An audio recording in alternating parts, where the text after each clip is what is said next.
আসসালামু আলাইকুম সবাইকে, আশা করি সকলে ভালো আছেন। তো আজকের ভিডিওর টপিক হচ্ছে কিভাবে আমি আমার এই সেটআপের ওয়াটার চেঞ্জ দেই। কয়েকজনই কমেন্ট বক্সে জানতে চেয়েছিলেন কিভাবে ওয়াটার চেঞ্জটা দেই, কারণ এটা কিন্তু একদম ফ্লোরে, আমার ঝুড়িগুলো একদম ফ্লোরে। তো ফ্লোর থেকে যখন উপরে হয় তখন ওয়াটার চেঞ্জ দেওয়াটা একটু ইজি, সবাই এটাই মনে করে, কিন্তু ফ্লোরে থাকলেও ওয়াটার চেঞ্জ একইভাবে খুব সহজেই দেওয়া যায়। তো আজকে আমি এটা দেখানোর জন্যই আসছি যে কিভাবে আপনারা এই ফ্লোরের ঝুড়িগুলো থেকে সহজেই ওয়াটার চেঞ্জ দিতে পারবেন। আর আমি যে আগের দিন রেড মস্কোগুলো ছেড়েছিলাম, এই যে ওরা বেশ হ্যাপি আছে এখানে এসে। তো ওয়াটার চেঞ্জ দেওয়ার জন্য আমার যেটা লাগবে, এই পাইপটা লাগবে। এই পাইপটা দিয়ে আমি যেহেতু ওয়াটার চেঞ্জের পানিগুলো বাথরুমে ফেলবো, তো এই পাইপটা এখান থেকে একদম আমার ওয়াশরুম পর্যন্ত বিছায় নিতে হবে। বিছানোর পরে তারপর কি করতেছি সেটা আপনাদেরকে বিছানোর পর দেখাইতেছি। তো এই যে পাইপ বিছিয়ে দিয়েছে একদম আমার সেটআপ থেকে শুরু করে বাথরুম পর্যন্ত, যেখানে আমার পানিটা যাবে আর কি। তো পাইপ বিছানোর পর যেটা করতে হবে সেটা হচ্ছে, আপনি যেই ট্যাঙ্কের পানিটা পাল্টাবেন ওই ট্যাঙ্কেই মাথাটা ডুবিয়ে রেখে আপনাকে যেতে হবে ওই পাশে। তো এই পাশে আসার পর যেটা করতে হবে সেটা হচ্ছে এই পাশের এই মাথায় আপনার মুখ লাগিয়ে একটা টান দিতে হবে যাতে পানিটা চলে আসে।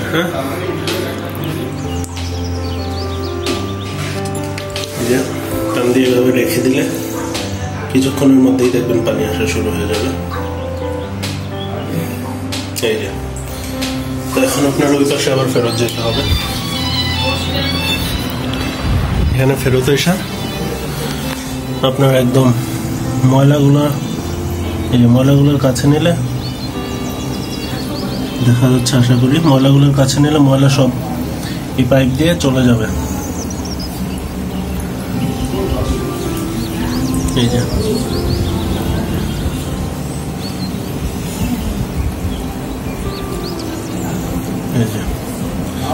এভাবে আপনারা ট্যাঙ্কের নিচের সব ময়লাগুলো সাইফন করে নেবেন। কিন্তু একদম ফ্লোর থেকেই হচ্ছে, ফ্লোর থেকে ফ্লোরেই পানি যাচ্ছে, তো এতে কোনো সমস্যা হয় না। এভাবে পুরো ট্যাঙ্কের পানি সাইফন করার পরে আপনারা যখন এই ট্যাঙ্ক থেকে এই ট্যাঙ্কে নেবেন, তখন এই মাথা পানির ভিতরে রেখেই এভাবে একটা ভাঁজ করবেন। এভাবে ভাঁজ করে তাড়াতাড়ি এখানে নিয়ে আসবেন, ব্যাস। তারপর দেখবেন এখানের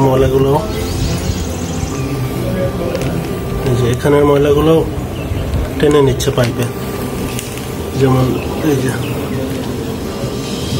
টেনে নেয়। ঠিক আছে, এভাবে আমি আমার এই পুরো সেটআপের ওয়াটার চেঞ্জ করি। ওয়াটার চেঞ্জ করে আবার এই পাইপ দিয়েই ওয়াটার ফিল আপ করে দিই। তো কথা হচ্ছে, আপনারা আপনারা যদি গাপ্পি ব্রিডিং করেন, গাপ্পি, মলি, প্লাটি, উইকে আপনারা 1 থেকে 2 বার ওয়াটার চেঞ্জ করলেই এনাফ। আর যদি অন্যান্য গোল্ডফিশ জাতীয় কোনো কিছু ব্রিড করেন তাহলে আরও বেশি ওয়াটার চেঞ্জ দিতে হয়। এই হচ্ছে আমার ওয়াটার চেঞ্জের টেকনিক। এইভাবেই আমি ওয়াটার চেঞ্জ দিই আমার এই বারান্দায় আর আগের অন্য বারান্দার সেটআপে। তো ওয়াটার চেঞ্জ করে আমি পানি ফিল আপ করে আমার পুরো সেটআপটার একটা ভিউ দিয়ে ভিডিওটা শেষ করে দিচ্ছি।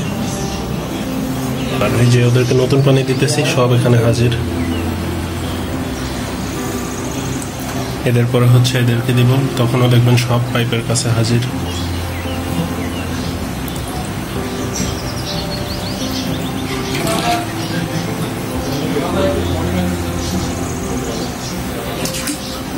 এখন এখানে সব হাজির হয়ে যাবে।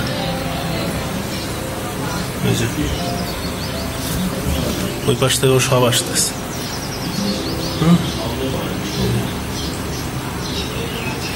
এভাবে আমি প্রত্যেকটা ট্যাঙ্ক ফিল আপ করে দেই, তারপর দেখাইতেছি।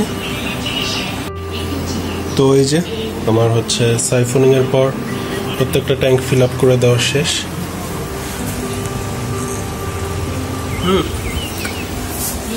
ফিল্টার দেওয়ার কারণে পানিগুলো একদম ক্রিস্টাল ক্লিয়ার। ওই বারান্দার ফিল্টার নেই, ওই বারান্দার পানিগুলো একটু গ্রিন ওয়াটার হয়ে গেছে সানলাইটের কারণে।